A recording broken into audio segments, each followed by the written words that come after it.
Csehország, Csercsányi 2015. A bakancslista stábja emberkísérletre készül.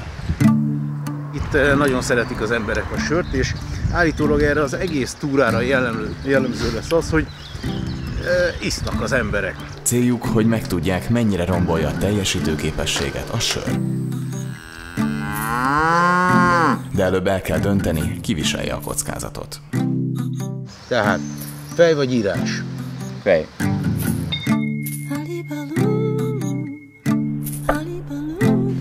Írás. Ó, basszus.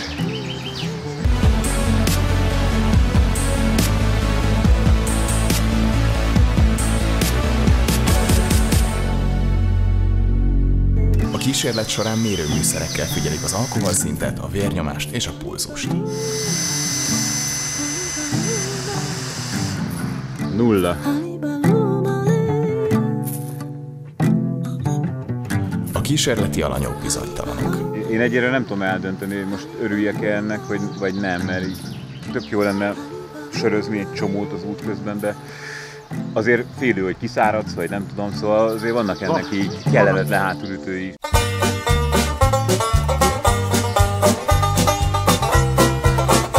Reggel 6 óra 30-kor indultunk Csercsányból. Rohadt hideg volt, 3,5 fok, most már jövünk körülbelül egy 20 perccel, fölmelegedett az idő kis talán 7 fok lehet. De nekem lefagynak a kezeim. Az első ellenőrző pontnál még mindenki optimistán látja a jövőt. 8 kilométert jöttünk, és terveink szerintem 6-8 sört fogok elfogyasztani az úton. Ez nekem most nagyon jól esik. Most még teljesen jó állapotban van, de hogy majd mi lesz belőle egy ilyen 8-10 óra múlva, az egy jó kérdés.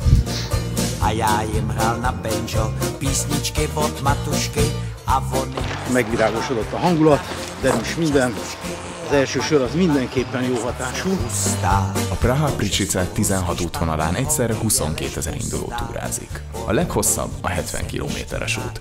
A bakancslista az egyik 50-est választotta, mert a túra pont idén 50 éves. Már dalos kedvemben vagyok, az egészen jó. Második söröm, már nagyon szomjaztam egyébként. Arra kell vigyázni, hogy kevesebbet izzadjak, mert akkor ugye kitolja az összes vizet, és megint csak a kiszáradásra éme fenyeget. Na de először öntözzük meg az hasam sivatagát. Kérdés, hogy az öntözés mennyire volt egy jó ötlet, hát persze ez majd későbbiek során ki fog derülni. Egy biztos, hogy az alkoholnak azért van vízhajtó hatása. Ez azért a normál vízösszességnél több folyadék eltávolítását fogja itt a teljesítménytúrás során okozni.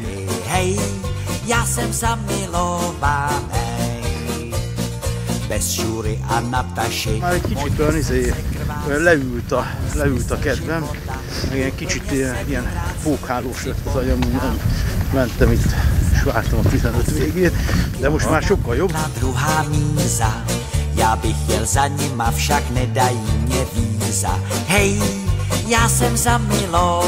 A második testkontroll érdekes adatokat ad.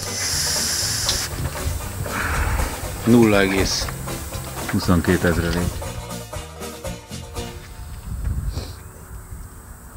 Hoppszi, azért. 177, 114 és 103-as pulzus. Igen, egy kicsit megugrott. Nekem 82-es a pulzusom, az majdnem ugyanannyi, mint az elején volt, az elején 73 volt, és 180 per 130 valamennyi, az rohadt sok. Az rohadt sok. Én azt gondolom, hogy ha itt lett volna mondjuk orvosi vizsgálat, akkor nem biztos, hogy javasoltuk volna a teljesítménytúrán való elindulást.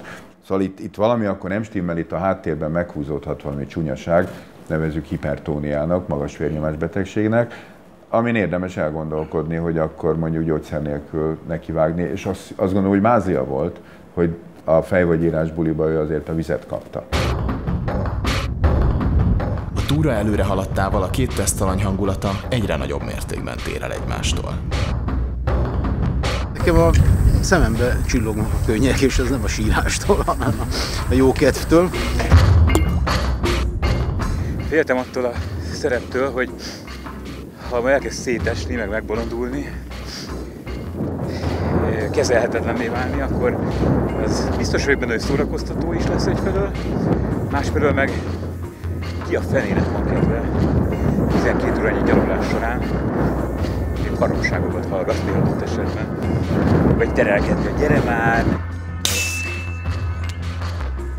Megint egy kicsit lelifteztem itt a vége felé, az utolsó 2 kilométeren, így ment lejjebb a hangulatom. Nincs olyasmi jellegű problémám, hogy rosszul lennék, vagy nagyon be lennék rúgva, vagy nagyon érezni. A 4 sört azért megérez az ember.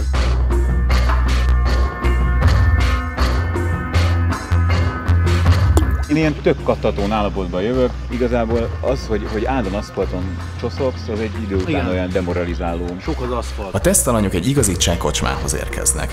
Az alkoholfokemelés előtt el kell végezni az esedékes méréseket. Valami dagadni kezd. Hát, na itt látszik, hogy mindenki iszik. Itt már láncssörözés. Itt mindenki, nem is iszik senki üdítőt. Azt nem tudom, hogy miért van, hogy dagad a lábam. Méghozzá a szokottnál jobban. A lábfejem.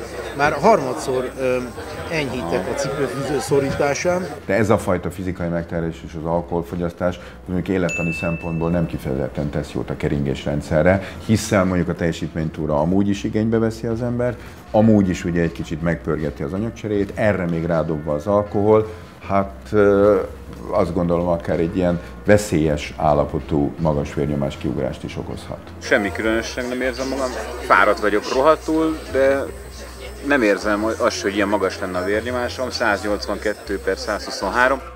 Jobb is, hogy nem ő itt a sört, én úgy gondolom, mert azért ez a 182/123 ülőhelyzetben néhány perc pihenés után ez gáz.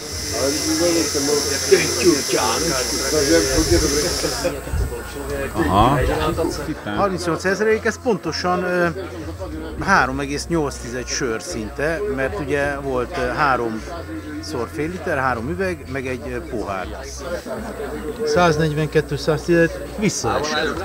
Igen, és a pulzus az 108. Visszaesett a vérnyomásom. Kicsit csalódott voltam, hogy nem én fogok sört inni, de egész egyszerűen nem is kívánom. Hogy a sör nekem sokkal jobban segített áthidalni azokat a nehéz szakaszokat, amikbe te például belepunnyadtál. Ez azt jelenti, hogy nem unod a túrát. Nem, kurvára nem unom a túrát, hanem tök jól érzem magam. Jedu, takle, táborzsic, Skodou, Topor, Oravu. Tök mindegy, mi van. Akármennyit tudnék menni. Akárhova. Nincsen semmi kínom igazából. Annyi, hogy egy kicsit ilyen apatikus-szerűség vagyok most.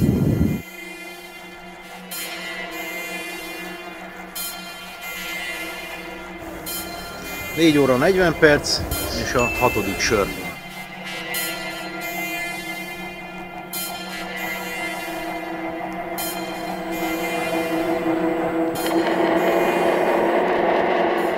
A 40. kilométernél a csapat rossz útra téved. Elfogy az innivaló is.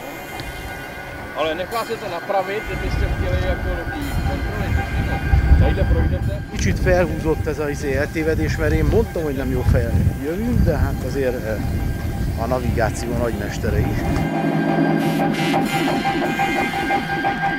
Amikor így érzi, hogy kezd így kimenni belőle az alkohol, meg így lepukkantja, az nagyon szar érzés, azt nagyon utálom, és nem lennék most a helyében.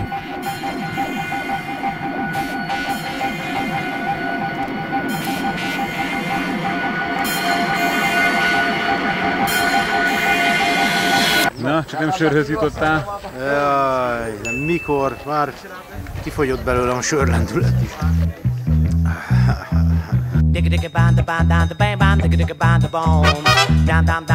Nem igazolódott be az a félelmem, ami arra vonatkozott, hogy rettentő fárasztó lesz majd az te társaságodat elviselni.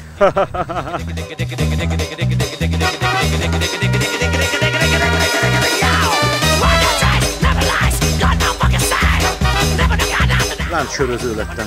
Az jól tettem. De egyébként most jött el az a pillanat, hogy legszívesebben kitépném a kezedbe ezt a sört, mert most viszont nagyon megkívántam.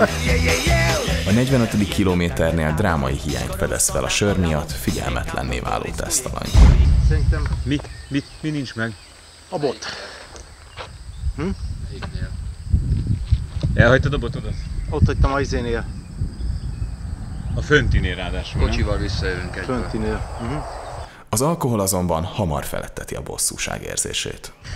Jedu takhle táboršit, Škodou na Oravu, spěchám proto riskuji, přejíždím přes Moravu.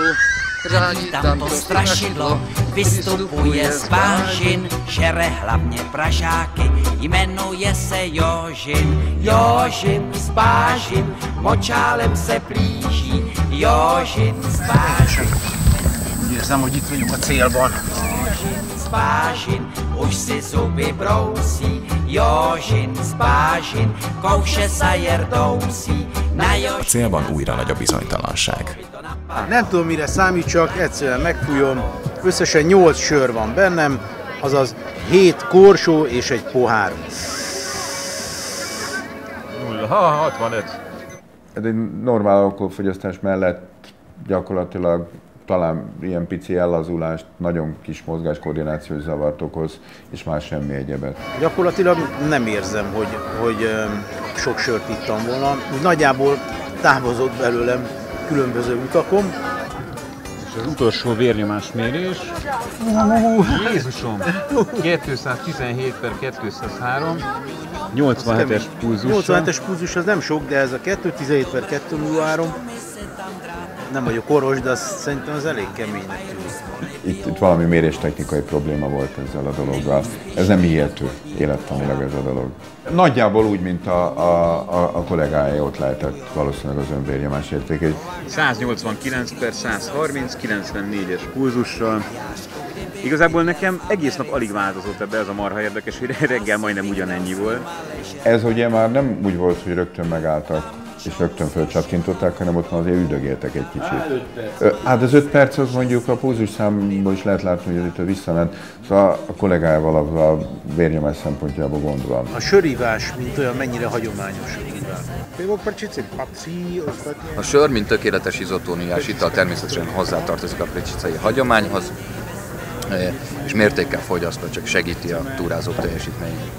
A helyes mérték nagyjából 2 óránként egy sör.